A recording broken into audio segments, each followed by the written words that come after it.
باللہ من الشیطان الرجیم بسم اللہ الرحمن الرحیم والہ کائنات حضرت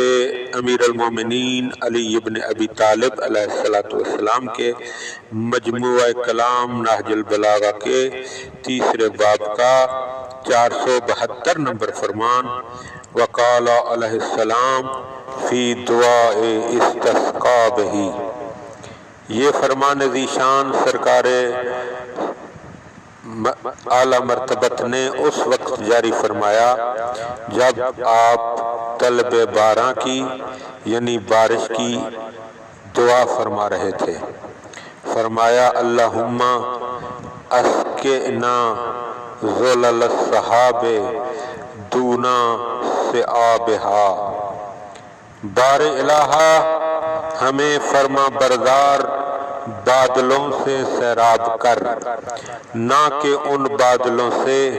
جو سرکش اور منہ زور ہوں۔ سید رضی آل اللہ مقامہ کہتے ہیں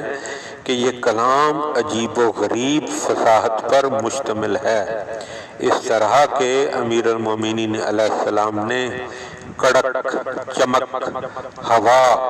اور بجلی والے بادلوں کو ان اونٹوں سے تشبیہ دی ہے کہ جو اپنی منہ زوری سے زمین پر پیر مار کر پالان پھینک دیتے ہیں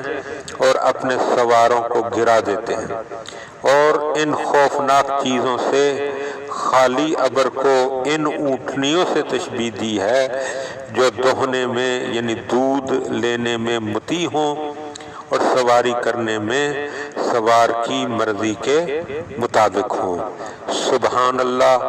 مولا کے ایک ایک لفظ پر ہماری لاکھوں جانیں قربان۔ اللہم صلی علی محمد و آل محمد۔